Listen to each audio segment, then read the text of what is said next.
Straight from the Department of Agriculture, Regional Field Office Number 5, San Agustin, Pili, Camarines Sur.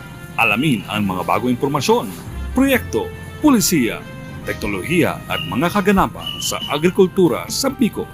Dito lang sa Umasenso Online. Magandang araw mga ka-Umasenso! Tara na't alamin ang pinakabagong mga balita at impormasyong magsisilbing gabay ninyo tungo sa masaganang agrikultura at maunlad na ekonomiya. Tumutok lamang po kayo Dito lang sa Umasenso Online Season 2. Ako po si Bettina Belen. At ako naman po si Annelyn Baleza mula sa Regional Agriculture and Fisheries Information Section. Halos tapos na ang first quarter ng taong 2023, Miss Annie. Masaya tayong ibalita ngayong umaga ang ilan sa mga programa at aktibidad na matagumpay na naidaos ng DA Bicol ngayong buwan ng Marso. Sa kabila nga ng mga hamon na ating kinaharap, ay nanatiling matatag at nakatutok ang kagawaran ng pagsasaka sa Bicol sa pagtaguyod ng mandato nito na siguruhing may sapat, abot kaya at masustansyang pagkain sa rehiyon. Kaya naman, tuloy-tuloy lang tayo dito sa Umasenso Online sa paghahatid sa inyo ng mahalagang impormasyon at kaalaman ukol sa sektor ng agrikultura sa Bicol. Hello po sa aming mga live viewers worldwide. Napapanood po tayo ngayon ng live sa aming official Facebook page at YouTube channel, Department of Agriculture Bicol at Facebook account, Agriculture Bicol. Muli niyo po kaming samahan ngayong umaga sa isa na namang umaasensong talakayang siksik, liglig at umaapaw sa impormasyon at kaalaman sa pagsasaka at pangingisda.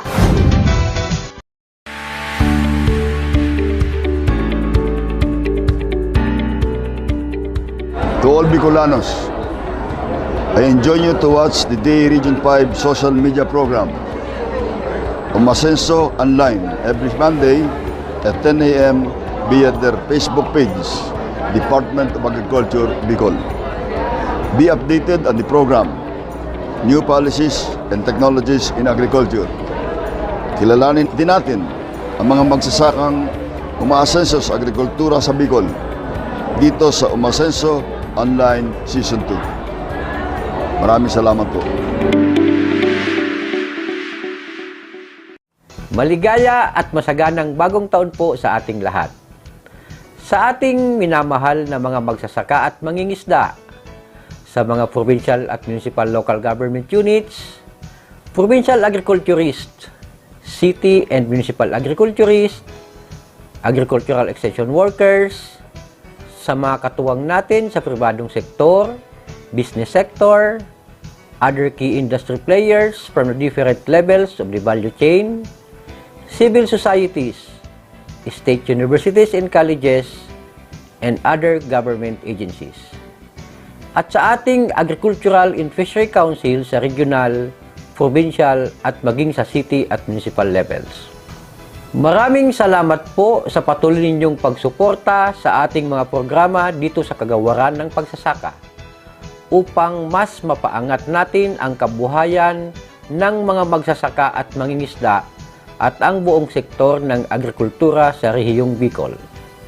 Ngayong taong 2023, samahan niyo pong muli kami sa pagpapatupad ng mas pinalaki at pinalawak na mga proyekto upang ating makamit ang masaganang agrikultura tungo sa maunlad na ekonomiya at pagsisiguro na may pagkain sa hapagkainan ng bawat pamilyang Bicolano. Maraming salamat po. Lalakas at sisigla, putis mo ay gaganda. Makakatipid ka pa. Kumain ng gulay, katawan ay gaganda. Kumain ng gulay, katawan ay gaganda. Kumain ng gulay at ikaw ay sisigla. Magtanim ng gulay ng laging sagana. Magtanim ng gulay dahil buhay mo'y mahalaga. Nagbabalik ang Umasenso Online. Sa nakaraang Sa diwa ng Pangulo na inilunsad ng kagawaran, bumida ang 25 pesos per kilo na bigas ng NFA. Alam niyo bang maliban sa iba't ibang sektor ng rice industry na katuwang ng DA, ay mayroon ding mga unsung heroes na patuloy na katulong ng DA at LGU sa implementation ng National Rice Program, ang ating mga local farmer technicians mula sa iba't ibang probinsya ng Bicol. Magandang araw po sa inyong lahat. Nandito po tayo sa Biraca, Tanduanes at kasama po natin ang napakasipag na local farmer technician, si Sir Jerry Marquez. Sir Jerry, good morning. Good morning, ma'am. Si Sir Jerry, imagine 2014 pa siya hanggang ngayon, LFT pa rin siya and makikita pa rin natin sa kanya ang kasayahan at entusiasmo sa kanyang ginagawang volunteer work dito sa Department of Agriculture. Masaya po bang maging LFT? Masaya po, ma'am. Kasi po, talagang farmers po ako. Noon pa, maliit pa lang ang nasa edad ko, mga 13 years, sumasama na ako sa aking mga magulang sa pagtatanim ng palay. Hanggang sa ngayon, ganun pa rin. Masaya po ako. Paano po ikaw naging LFT? Paano mo nalaman yung Local Farmer Technician Program ng DA? Bali po, yung technician po, kaibigan ko po. Pero bago noon, nag-undergo muna ako ng training sa ATI bago naging LFT. At saka farmer leader po ako. May association po kayo? Opo. Ano po yun? Kalatagantibang Farmers Association. And then, kinuha po kayo ng DA na maging local farmer technician. Kailan po? Anong taon po yun? 2014. Okay. Ano po yung mga procedure, mga requirement para maging LFT? Ayun po, farmer ka, tapos farmer leader. Siyempre, nagpa-practice ka rin. Oo. Tapos dapat may farm ka, di ba? farm. Para doon mo pa-practice yung mga natutunan ko sa ATI. Opo. Ilan po yung area ng farm mo noon, nung nagsimula ka? Nung nagsimula ko, 1 hektarya lang. Pero sa ngayon, 4 na hektarya na ang aking lupang sinasaka sa pagpapalayan. Ay, wow! From 1 hectare ngayon, 4 hectares na ang Yes, sinasaka ni Sir. Ano po yung ginagawa ng local farmer technician? Ano po yung trabaho? Bali po, ang trabaho ko lang, itong Pagka-attend ng training, Pagka-attend kayo ng na training. yung nagtuturo. kami na FFS, gaya ng pa-FFS, kami ang nag-assist sa FFS. Oo. Field monitoring, Ano po yung mga reports na ginagawa ninyo? mga planting reports, damage reports, yung harvesting reports. Yan po ang aming trabaho. Opo. So, Bilang pinupuntahan ninyo talaga yung mga farmers? Opo. Opo. Yung isinishare namin sa mga farmers kung ano po ang aking nalaman doon sa aking training, yun rin ang sinishare ko sa aming kapwa farmers. Dapat pala magaling talaga ang local farmer technician. Siyempre naman. Oo, para marami kayong masishare po sa mga farmers. Opo. Ilan po kayo dito na LFT sa Birac? Dito sa Birac, 3 kami, puro lalaki. Tapos sa buong Bicol po, siyempre marami din LFT. Opo. Mga naging kaibigan mo, marami ka na din pong kakilala? Marami na rin kakilala. Oo. Yung si Mr. Tamong, kaibigan ko yun. Si Mr. Siyempre, ng Albay, kaibigan ko yun. Sikat yun. Malaki na ang kanyang lupang sinasaka. Ano Saka po si Mr. Tamong. Ano po yung nagiging banding ninyong mga local farmer technician? Ano po yung regular activity ninyo? Pumupunta kami sa mga trainings. Tapos pag may convention, national convention, nagkikita-kita kami doon. Ay, kaya po pala masaya. Po. At syempre, ano po yung mga benefits ng local farmer technician? Ayun yung una, yung incentive, kagaya nito, binibigyan kami ng DA, mga PPS. Kaya masaya na kami doon. Malaking tulong po talaga itong mga LFT sa ating Department of Agriculture dahil sa ibang mga lugar po, kukunti lang po talaga yung technician, hindi po ba? Kaya lubhang kailangan po talaga kayo ng DA. Sir Jerry, thank you very Thank you very po. much po. Oo, thank you. Dito sa Birak, walang komprada dito. Kaya lahat ng ani namin, dito namin binabagsak sa NFA. Bali, ang presyo dito sa Birak, 19 pesos, dry. Bumaba sa 14%, nag-offer rin sila ng solar dryer. Kailan kayo magbibilad? Ako po si Alex A. Asuncion, Agricultural Technologist po ng LGU Birak under the rice program. So ang Birak po ang rice po or ang palay po ay pangalawa sa pangunahing produkto ng Birak. At ito ay mayroong more or less 800 po na mga magsasaka base sa rehistro sa RSBSA mula po sa 45 barangay. Base po sa deklaradong sukat ng lupa sa RSBSA ng ating magsasaka sa RSBSA, nasa more or less po 600 hectares. Dito po sa Birak, usually since rain fed po kami, isang beses lang ang normal na pagtatanim. Pero ngayong taon, since mahaba-haba yung tag-ulan, mayroong nakakadalawa. Ang dito, usually November, October to November nagsisimula ang taniman. Ang kadalasan dito, transplant. Pero kung doon sa, medyo kaya nagkakaproblema minsan sa sa mga magtatanim, minsan kinukulang. So nagre-resort na lang ang mga magsasaka sa tiprak or sa direct seeded. Pero karamihan dito naman talaga is transplanted.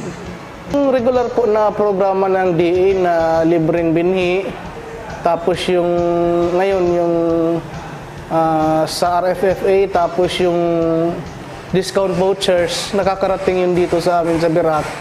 Tapos may counterpart naman ang LGU. May pondo kaming inilalaan para sa binhi, para sa abono at para sa pestisidyo. Kasi yung IPM program natin, talagang pinapalakas natin. So namimigay ang LGU ng libreng abono saka pestisidyo kung kinakailangan. Hindi ho RC, pero yung aktibo naman dito sa Birak yung mga Farmers Association. Actually, nakaraang linggo ay mayroong mga asosasyon na award ng ng makinarya. Opo. Kami dito sa LGU, hindi na kami nakapag-kukondakta ng field school. Ang ginagawa namin ngayon is puro-puro na lang techno-demo. Kasi yung sa field school, minsan hindi na nakakatapos si farmer. Sa umpisa marami yan, mga 30, 25. Tapos habang nagpo-progress yung field school, pakunti ng pakunti. So ngayon, sinubukan namin ang mag-demo na lang sa mga malalaking sakahan. Sa dalawang techno-demo kami yun. Medyo maganda yung resulta kasi actual na nakikita ng mga farmer. Tapos nagme-maintain kami ng Facebook account, yung Rice Sector Birak. Doon ho sila, pag nakikita nila doon sa demo namin or may mga katanungan sila, through Messenger. Ganun yung sistema namin ngayon. Ang namin ngayon is yun nga, techno-demo. Tapos ngayon, yung ATI, magkukonduct na naman ulit ng School on the Air. Naghahanap ng more than 200 participants ulit. So, yun ang tinututukan natin. Saka talaga yung IPM program, nagbibigay tayo ng libreng pestisidyo kung kinakailangan. So, nag-assess muna tayo. Hindi tayo nagbibigay ng basta lang pag nag-request si farmer, pinupuntahan natin yan sa field. So, aktibo dito ang mga LFT, sila yung katulong natin sa papalago ng mga programa ng DA. Yung Technodemo po sa Malusog Rice, ang mga LFT po ang halos tumutulong dahil ang dalawa naming LFT talagang kanila yung rice field. Tatlo ang LFT namin, yung dalawa connected na sa amin, kinuha namin. So, daily activity nila, ayan, iikot sila palagi. Kasi kami din na tatlo kaming permanent ngayon. So may iba din ng mga functions. Pag hindi namin nakakaabot sa mga barangay, sila talaga.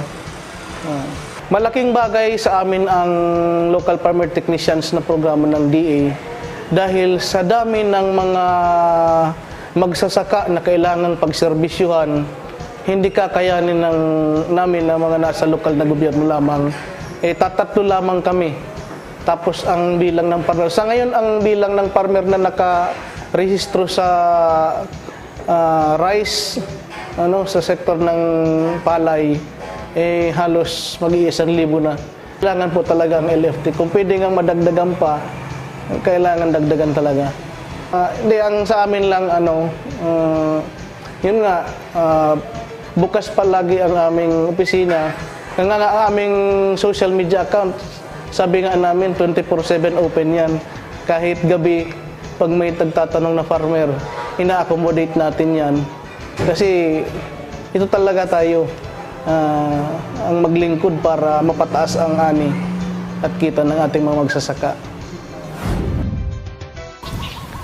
Ang ating pong Department of Agriculture ay nangangailangan ng ating mga technician para ma-transfer yung ating technology sa ating mga farmers. So ang kailangan gawin ay strengthen natin yung extension work doon sa ground, sa ating rice areas. So ang nangangailangan ay ang ating mga technician. Ngayon, nagkaroon tayo ng pagsubok dito sa atin sa mga local government units dahil nagkaroon po ng pagkukulang sa ating mga agricultural extension worker. Ngayon, doon po napanganak itong ating tinatawag na local farmer technician. So ito po ang mga farmer na na-train ng ating ng Department of Agriculture upang makadagdag doon sa ating agricultural extension worker. Ang LFT, ang isa sa mga pinakamabilis na estratehiya natin na yung mga bagong technology, the best practices in rice production ay makarating o makaabot dun po sa ating mga farmers. So ang LFT, these are local farmers, taga dun mismo sa lugar na na-train po natin para makatulong sa ating mga agricultural extension workers. Nag-a-assist din po sila sa pag-conduct ng ating farmer field school, sa pag-implement ng ating mga programa, pag-monitor po ng ating implementation at distribution ng ating mga seeds, fertilizer support or assistance, at iba pang mga programa ng Department of Agriculture. Sa kasalukuyan po, meron po tayong 206 na local farmer technician sa Bicol Region at ito po ay mga na-endorse ng ating local government unit. So ang ating Municipal Agricultural Office o ang ating City Agricultural Office ay nag-endorse ng kanilang mga skilled at mga kilala at influential na mga farmers natin doon sa ating mga production areas at yun ang pinili natin at nag-undergo po sila ng training at ang mga nakapasa, ito na po ang ating mga qualified, certified local farmer technician. Ang ating mga qualified na local farmer technician, una nga po, ito po ay ang mga farmers natin na malalim na ang kaalaman sa pag-rice production at sila po ay isa sa mga tumutulong, aktibo at influential ng mga farmers natin dito sa ating mga production areas. So, ikaw po bilang farmer ay ititrain ng Department of Agriculture. So, ikaw po ay pwedeng maging local farmer technician. Siyempre po, bilang LFT, tulad ng sinabi ko, mahabang eksperyensya sa pagtatanim ng palay. Yan po ang una. At kayo po ay nandun sa lokal mismo sa production area natin. Kayo din po ay merong sinasaka. Ano po? At wala naman po tayong pinipiling edad. Pwede pong bata at yung ating mga veterano na ng mga magsasaka. So, ang pinaka-qualification dyan later ay pag tayo na-endorso, tayo mag-undergo ng training at kapag po tayo ay nakapasa, at na-certify na po na local farmer technician. Kayo na po ang ating mga bagong bayani na tumutulong sa pagpapaunlad ng ating mga sakahan sa Bicol Region. Bilang local farmer technician, nakalagay po yan, nagkakaroon po tayo ng kontrata between the Department of Agriculture at with the LGU, specifically with the local farmer technician. Meron po silang natatanggap kada buwan na 4,000 pesos na insentibo. Maliban pa po ito dahil sila po ay na-train doon po sa kaalaman sa mga bagong teknolohiya at best practices natin sa rice production. Yan po ang pinaka-benepisyong natatanggap ng ating mga local farmer technician. At higit sa lahat, yung oportunidad na makapagsilbi at makatulong upang mapataas ang ating ani at mapataas ang kita ng ating mga magsasaka dito sa Bicol Region. Magandang araw sa inyo mga kapwa ko magsasaka. Ako po si Naro Tamon Jr., isa pong local farmer technician ng LGU Magaraw. Nagsimula kami pag LFT noong 2012. Sa ngayon, 3 na lang kami, sir, dahil yung 4 kaming LFT, yung isa nag-abroad na. Ang una, ako po, saka si Arnolfo Bernas at saka si Rolando Oliver. Katulad po ng tinutulungan namin, kagaya ng Technodemo, yung sa insurance, yung pag-release ng hybrid rice, pag-release ng butcher sa fertilizer butcher, yan ang tinutulungan namin. Ito pong programa ng LFT sa DA, napakaganda dahil yung mga farmers na hindi nakakakuha ng mga intervention ng DA, natutulungan namin para makarating sa kanila. Malaking advantage yung pagiging LFT ko dahil yung mga technology, mga bagong technology, na-implement namin sa farmer at saka sa farm ko pa, na-enhance ko pa sa aking farm. Malaking bagay yung pagka-LFT namin, natutulungan namin sila. Kagaya ng pag-hybrid, hindi nila yung alam mag-hybrid. Ngayon, natulungan namin, kumaan sila ng matas na ani dahil sa hybrid. Sa ngayon, yung programa ng DA maganda dahil yung fertilizer butcher at saka yung mga Technodemo, may cluster na 100 hectares na hybrid, maganda yun dahil natutulungan ang magsasaka. Kagaya ng, isa pa itong sa PCIC, sa Philippine Crop Insurance, natutulungan namin sila. Nakakakubra sila kung may kalamidad, nakaka-claim sila ng malaki. Sa Department of Agriculture, maraming salamat po, lalong-lalo na kay Director Rodel Ternilla sa pagtulong sa magsasaka, walang sawang tulong sa magsasaka, kagaya ng mga hybrid seeds, may cash assistance, may fertilizer butcher, kaya malaking tulong ito sa magsasaka. Kahit binaba tayo, andyan ang DA, laging nakaagapay sa magsasaka. Magandang araw sa inyong lahat. Ako po si Edgar Pisebre ng Balangibang Pulangi, Albay, isang local farmer technician. Naging LFT ako mag-umpisa noong 2014 hanggang sa kasalukuyan, nag-LFT pa rin. Dito sa aming bayan, 2 po kaming LFT. Si Bernard Prongoso at saka ako. Si Bernard, taga dito rin siya sa Upland area, dito sa La Medalla. So, siya ang naging kapartner ko sa pagiging LFT dito sa bayan ng Pulangi. Ang mga programang naitutulong namin sa mga magsasaka ay yung pagtuturo sa kanila ng mga tamang teknolohiya, pagkikilala ng mga kaibigan ng insekto at saka kaaway ng insekto, pag-aalaga ng tanim, at pati na rin yung tamang pag-a-apply ng fertilizer. So, sa lahat ng aspeto ng pagpapalay, tinuturo namin siya from seeds to seeds sa kanila. Ang programang LFT ng rice program ng DA ay napakaganda dahil ito po ay hindi lang sa katulad naming mga extension worker ay naahasa yung aming kaisipan sa mga bagong teknolohiya. At the same time, ibinabahagi din namin dun sa farmers. Kaya napakalaking tulong itong programang ito ng Department of Agriculture. Noong ako ay naging isang LFT, malaki ang naitulong sa aking bilang isang magsasaka at saka bilang isang LFT na rin dahil ito po ang naging daan kung saan ako ay nagkaroon ng mga pagsasanay, kaalaman, pagkatapos nagbibigay ako sa mga ating mga magsasaka at ito na rin ang naging daan para ako ay maging isang learning site for agriculture na kung saan naging accredited ng ATI at saka ng TESDA. At kasalukuyan, kami po ay nagtutulong-tulong para ibahagi yung programa ng RCEP program.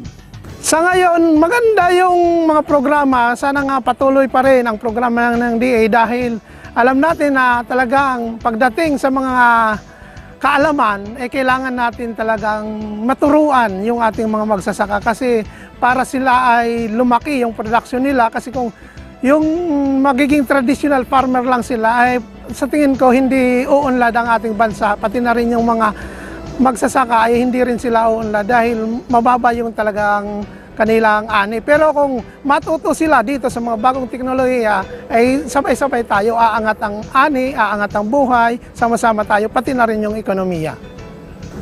Sa muli po, ako po ay nagpapasalamat kay Director Rodel Tornilla sa Department of Agriculture, sa LGU ng Pulangi dahil sa mga pagkakataong ibinibigay sa akin na talagang malaking tulong.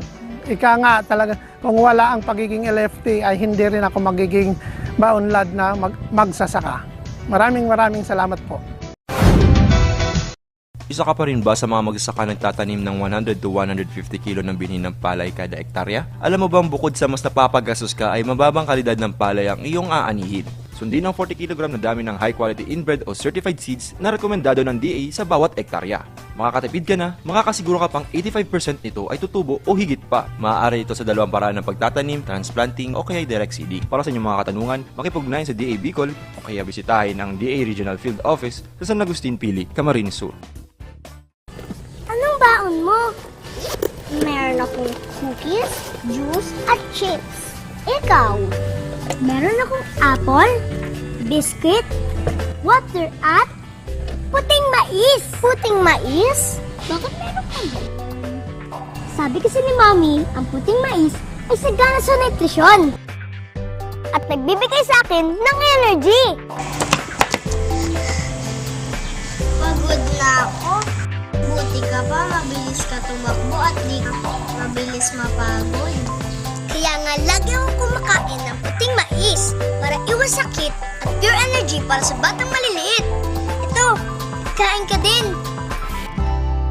Nagbabalik ang Umasenso Online para sa ating mga umaarangkadang balita. Narito ang mga balitang nakalap sa iba't ibang panig ng rehiyon. BAPRDP Bicol nag-uwi ng 14 na parangal mula sa PRDP South Luzon Cluster. May ulat si Mitch Alpigura. Matagumpay na nag-uwi ng 14 na parangal ang Philippine Rural Development Project Regional Project Coordination Office Bicol sa katatapos pa lang na PRDP PSO-RPCO South Luzon Coordination Meeting and Planning Workshop na ginanap sa Tagaytay City noong March 14 to 17, 2023. Ginawaran ng RPCO Bicol ng Best Overall Performance para sa taong 2022 dahil sa naging mataas ang parehong physical at financial disbursement nito. Ang IPLAN component naman ay nagkamit ng highest interagency convergence and non-PRDP optic facilitation. Gayon din ang highest number of PCIP updated in 2022. Sa kabilang banda, nanalo rin ang iBuild component ng parangal para sa best performing RPCO in terms of financial progress at highest portfolios. Bukod dito, ang IRIP component ay nagkamit din ng best performing RPCO financial progress on the original loan, best performing RPCO physical progress on the original loan, at ang most number of operational sub-projects. Nakatanggap din ng pagkilala ang ilang I-support component units, kabilang ang procurement unit para sa most efficient in terms of sub-project procurement. Ang SES unit naman para sa Best Implementing RPCO for Land Annotation Compliance. Ang Finance Unit para sa Best Performing Region for Processing LGU Billing. Ang Economics Unit naman para sa Best in Packaging of Economic and Financial Analysis. At ang InfoAce Unit naman para sa Best in Traditional Media. Ang GEF naman ay nakakuha ng Highest Live Coral Cover, Excellent Condition, para sa Fish Sanctuary Rehabilitation, Community-Based Coastal Ecosystem, Protection and Biodiversity Conservation sa Matnog, Sorsogon. Ang PRDP Bicol ay nangangako na gagawin ang kanilang makakaya upang mas maging maunlad pa ang mga proyekto sa rehiyon. Patuloy pa rin ang pagpapatupad ng mga aktibidad na makakatulong upang maging maayos ang pagpaplano at implementasyon ng mga proyektong pangnegosyo at infrastruktura para mas mahikayat ang mga komunidad na makilahok at gawin ang kanilang tungkulin bilang miyembro ng pamayanan para magkaroon pa ng maraming oportunidad at maunlad na kabuhayan. Ito po si Mitch Alfigora, nag-uulat para sa Umaarangkadang Balita. Mga kawani ng kagawaran ng pagsasaka sa Bicol nakilahok sa pagdiriwang ng Buwan ng Kababaihan. May ulat si Annelyn Baleza. Bilang pakikiisa sa pagdiriwang ng Buwan ng Kababaihan, ang Kagawaran ng Pagsasaka sa Bicol ay nagsagawa ng Interagency Women's Day Celebration noong ika-14 ng Marso taong kasalukuyan. Dinaluhan ito ng mga Gender and Development Focal Persons at mga kawani mula sa Department of Agriculture Regional Field Office 5, iba't ibang attached agencies at bureaus, kabilang na ang National Meat Inspection Service, Philippine Fiber Industry Development Authority, Philippine Coconut Authority, Bureau of Fisheries and Aquatic Resources at Agricultural Training Institute Regional Training Center 5. Panauhing pandangal sa nabanggit na programa sina DA Bicol Regional Technical Director for Operations Luz Marcelino at NMIS Bicol Regional Director Domingo Gonzaga na nagpaabot ng kani-kanilang mensahe hindi lamang para sa mga huwana, kundi pati na rin sa mga lalaking kawani ng kagawaran. So when we have equity, we have equality. We have to embrace all those people that even outside of our world. Kailangan natin yun. As a woman, you have to show your innate strength, your grace, kahit na tayo pinapalitan ng ating mga boyfriend, etc. Nandun pa rin ang innate strength because we are the pillar of our family. We are the light of our home.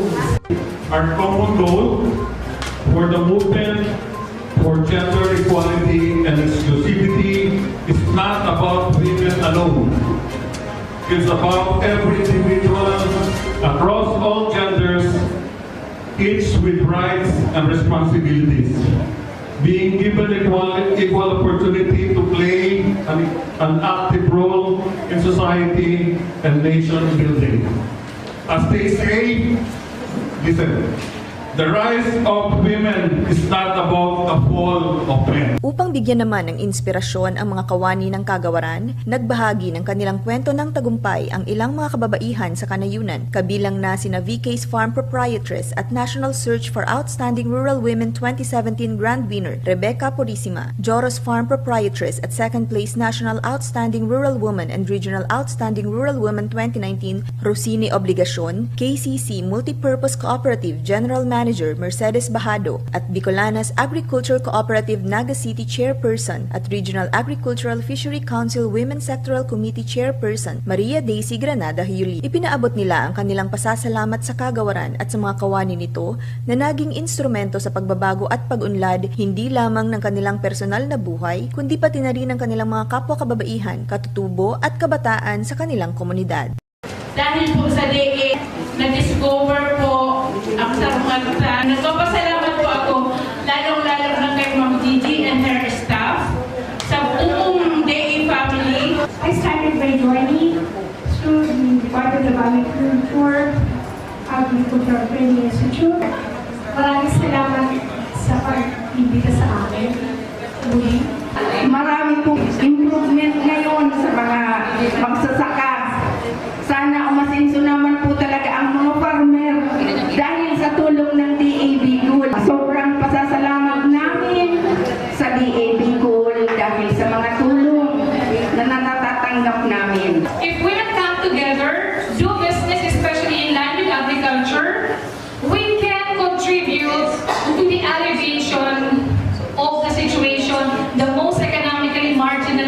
women.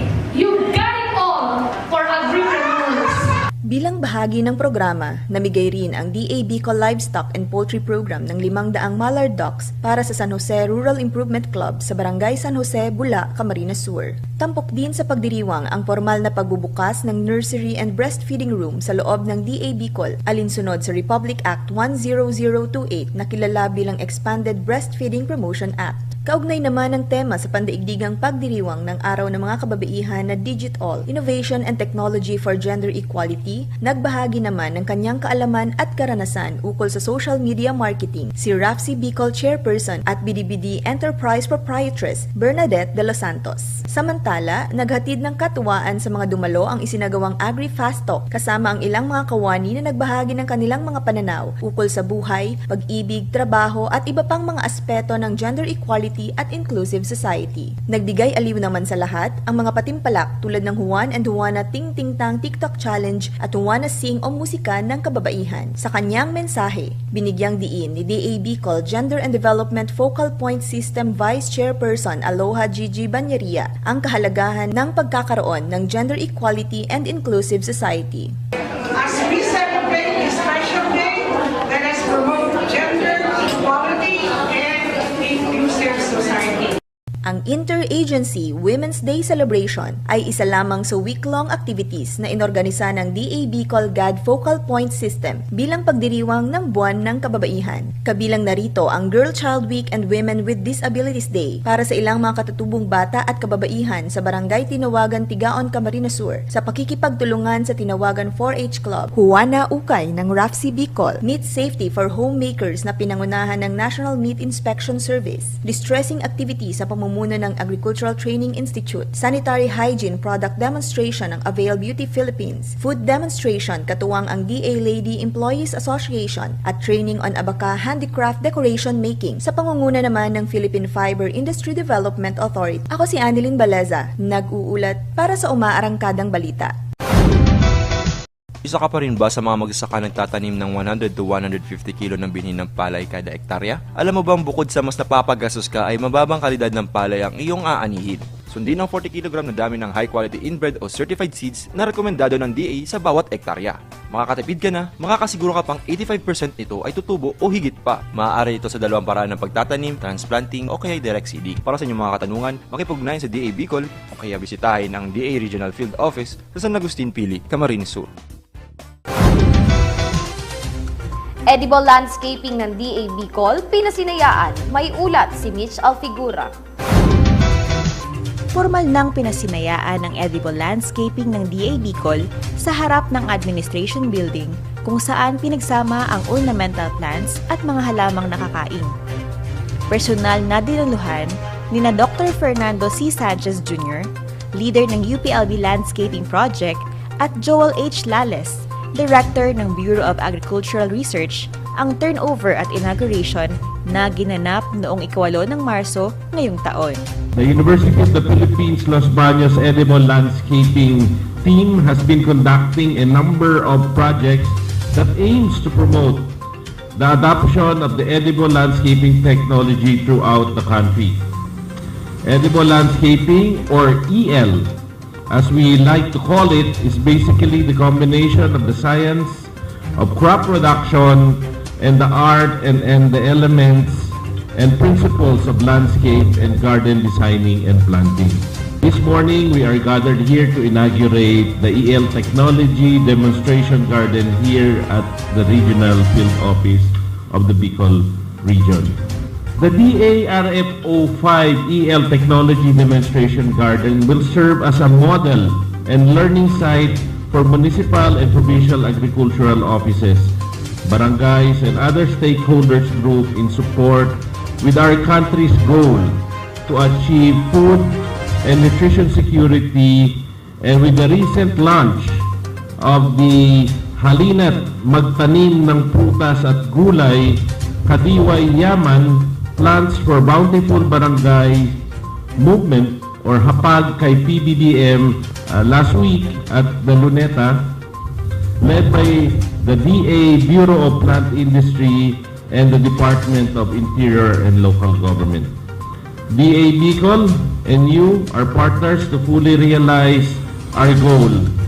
Our goal that no Filipino should be hungry. Kaya tara na at mag-edible landscaping tayo. This is a milestone event that would open up lots of opportunities for our yung mga kasamahan natin, mga kabarangay natin. Nabanggit nga po kanina ni Dr. Sanchez that in fact, ito pong ating edible landscaping is a very timely advocacy or pursuit. Because now we have the President, no less than the President and our Secretary of Agriculture, who is really leaning and really pushing for a massive, widespread campaign on putting up community-based gardens in as much as thousands and thousands of barangays all over the country.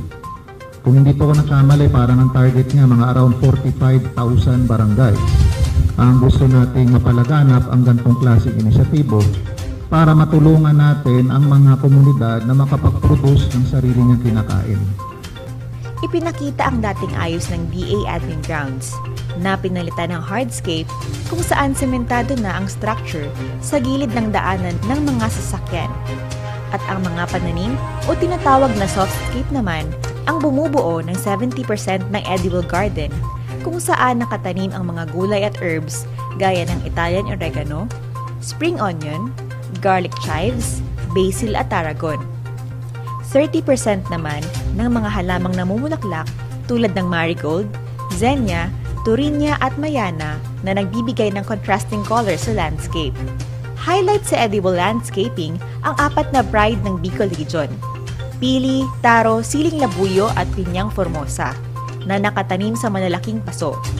Isa ito sa mga itinuro ng edible landscaping na dapat i-highlight ang mga produktong makukuha sa isang lugar.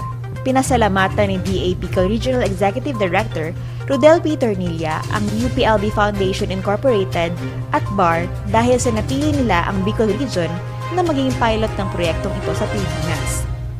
We at the DA Bicol are honored to be one of the project recipients of the project entitled Enhancing Regional Capacities on Urban Agriculture Towards Nutrition Sensitive Crop Production through Edible Landscaping funded by the Bureau of Agricultural Research. With the help of the University of the Philippines, Los Baños, which is considered as the country's premier institution of higher learning and research. This project is what we need right now. In light of the different challenges that we face today, through edible landscaping, we are not hitting not only 2 but 4 birds in one shot. Because edible landscaping can result to 4 things.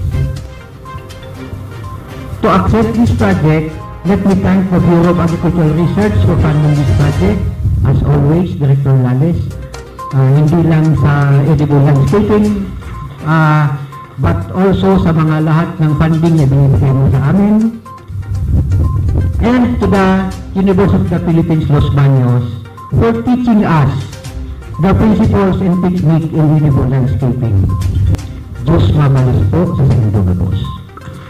Ayon pa kay Director Tornilla, ang proyektong Enhancing Regional Capacities on Urban Agriculture Towards Nutrition-Sensitive Crop Production through Edible Landscaping ay mistulang hitting 3 birds with 1 stone dahil sa nasasagot nitong suliranin. Isinusulong ng DA Bicol ang edible landscaping bilang tugon sa pagtaas ng presyo ng mga bilihin. Kasama din sa isinusulong ng kagawaran ang community gardening, vertical farming, hydroponics, container gardening at rooftop gardens. Maliban sa training na isinagawa ng UP sa Sonorisa Farm, na dinaluhan ng mga magsasaka at agricultural extension workers ng mga piling munisipyo, magkakaroon din ng Re-Eco Seminar ang mga nakapag-seminar na upang maisagawa ang transfer of knowledge sa iba pang institutions, gaya ng mga paaralan at opisina ng pamahalaan. Ito po si Mitch Alfigora, nag-uulat para sa umaarangkadang balita. DA Bicol nakilahok sa sabayang paglulunsad ng hapag kay PBBM sa buong bansa. May ulat si Emil Pasumbal. Nakilahok ang kagawaran ng pagsasaka sa Bicol sa sabayang paglulunsad ng halina't magtanim ng prutas at gulay sa Barangay Project, Kadiwa Ayaman, Plants for Bountiful Barangays Movement o hapag kay PBBM sa pamamagitan ng tree planting na ginanap noong unang araw ng Marso sa buong bansa. Katuwang ang kagawaran ng interior at pamahalang lokal, ang programang ito ay naglalayong iangat ang kabuhayan sa mga barangay sa pamamagitan ng paghikayat sa kanila na magtanim ng mga prutas at gulay sa kanilang mga bakuran.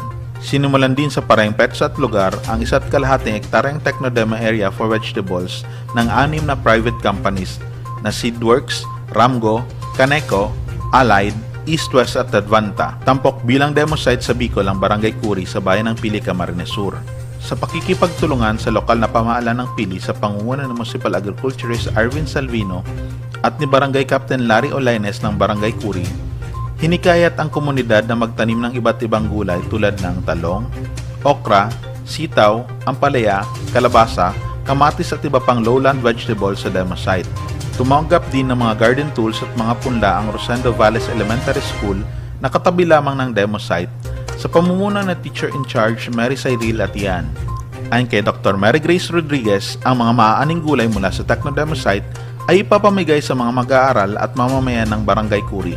Maliban sa mga Technodemo sites kung saan tinuturuan ang mga mamamayan na makapag-produce ng kanilang sariling pagkain sa pamamagitan ng pagtatanim sa kanilang mga bakuran, muli ring inilulunsad ang kadiwa ng Pangulo upang makapagbigay ng abot-kaya at dekalidad ng mga bilihin at makatulong sa mga magsasaka at agripreneurs. Ako po si Emil Pasumbal, nag-uulat para sa Umarangkadang Balita. At yan po ang ating mga umaarangkadang balita.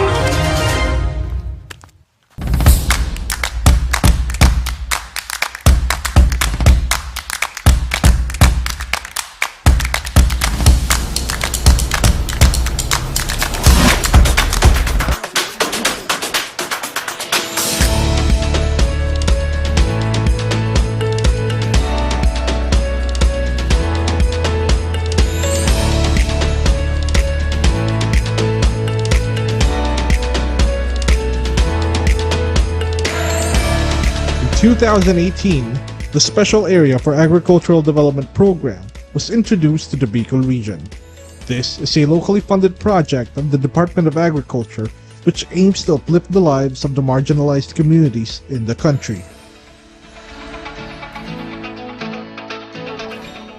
Based from the PSA 2015 poverty incidence data, the Phase 1 of implementation covered the top 6 poorest municipalities in the provinces of Masbate, Catanduanes, and Sorsogon.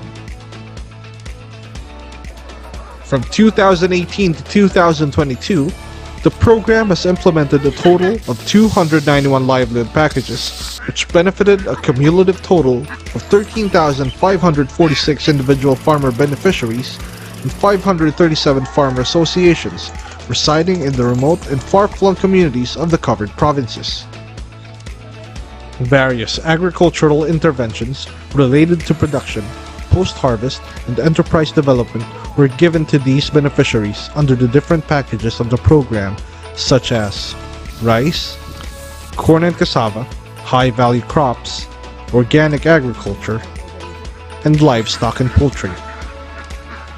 Further, the program has capacitated its beneficiaries through the conduct of a total of 327 specialized trainings, 12,477 SAAD farmers, starting from increasing their production, proper handling of machineries and interventions provided to them, value-adding activities, and the establishment of community-based enterprises in this 5-year period. Natatawan kami ninda iya kung paano mas maging produktibo ang samuyang pagtatanom. Makaangat-angat man kami sa buhay. Sa saad, yaon ang sen ng pag-inguha, nakaipuan, magtanom, tanganing mabuhay. Nababawasan ang gastusin namin sa palayan. Ito ay kaunlaran. Ini kayaan sa tuyang pag-asa. Nag-uswagan sa muyang pamuhay-buhay dahil sa saad. Iyon, inot nagrani sa muya na nagtaoning katabangan para maibadagos ang sa muyang pagluma. True to its promise, SAAD has reached the farthest communities, crossed oceans and mountains, to give quality interventions and services to the heroes of our nation.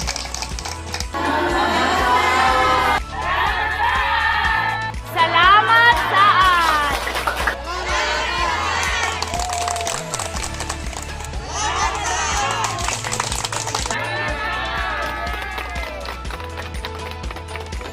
SAAD Phase 1 ay masasabi nating naging matagumpay na programa ng Department of Agriculture. Ang SAAD Bicol ay lubos na nagpapasalamat sa mga institusyon, mga opisina, mga tao na naging parte upang maging matagumpay ang ating mga magsasaka. Kami po ay umaasa na lalong paiigtingin at pagtitibayin ang pagbabahagi ng anumang asistensya at tulong sa ating mga magsasaka, mga nahihiya at hindi pa kabahagi ng anumang asosasyon. For SAAD Phase 2, ready, set, go!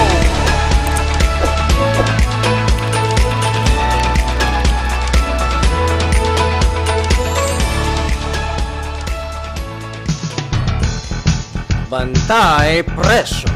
Narito na mga bagong presyon sa merkado ngayong araw ng Huwebes, ika-23 ng Marso, ngayong taon. Sa Tabajo City Public Market, ang well-made rice ay 40 pesos per piece. Pork lempo, 270 pesos. Tilapia, 160 pesos. Galunggong, 200 pesos. Whole chicken, 210 pesos. Egg medium size, 8 pesos per piece. Ampalaya, 100 pesos. Tomato, 50 pesos. Cabbage, 70 pesos. Pechay Bagyo, 80 pesos. At sa red onion lokal, 140 pesos. Sa Daet Public Market naman, ang well-made rice ay 43 pesos per kilo. Pork lempo, 280 pesos. Tilapia, 140 pesos. Galunggong, 220. Whole chicken, 180 pesos. Egg medium size, 8 pesos per piece. Ampalaya, 100 pesos. Tomato, 60 pesos. Cabbage, 80 pesos. Pechay Bagyo, 80 pesos. At sa red onion lokal, 140 pesos. Sa Masbate City Public Market, ang well-made rice ay 42 pesos. Pork lempo, 300 pesos. Whole chicken, 200 pesos. Egg, medium size, 8 pesos per piece. Ampalaya, 120 pesos. Tomato, 60 pesos. Cabbage, 100 pesos. Pechay Bagyo, 100 pesos. At sa red onion lokal, 140 pesos. Isa ka pa rin ba sa mga magsasaka nagtatanim ng 100 to 150 kilo ng binhi ng palay kada ektarya? Alam mo bang bukod sa mas napapagastos ka ay mababang kalidad ng palay ang iyong aanihin? Sundin ang 40 kg na dami ng high quality inbred o certified seeds na rekomendado ng DA sa bawat ektarya. Makakatipid ka na, makakasiguro ka pang 85% nito ay tutubo o higit pa. Maaari ito sa dalawang paraan ng pagtatanim, transplanting o kaya direct seeding. Para sa inyong mga katanungan, makipugnayan sa DA Bicol o kaya bisitahin ang DA Regional Field Office sa San Agustin Pili, Camarines Sur. Ang astig na Pinoy, malakas, malusog, malinaw ang mata, matalas ang isip, matibay ang puso, malakas na pangangatawan, laging palaban. Ang astig na Pinoy, kumakain ng gulay. Nagbabalik ang Umasenso Online. At dyan po nagtatapos ang aming Season 2 8th episode, mga ka-Umasenso. Sa ngalan ni DA Bicol Regional Executive Director Rodel Tornilla at Rafi's Chief Ma'am Lovelia Guarin, maraming salamat po sa inyong pagsubaybay. Gamit ang hashtag na Umasenso Online, hashtag Agribalita sa Bicol, at hashtag UO Season 2, i-like, i-heart, at i-share nyo po ang aming 8th episode ngayong araw. Magkita-kita po tayong muli sa susunod na Lunes. Dito lang sa Umasenso Online Season 2.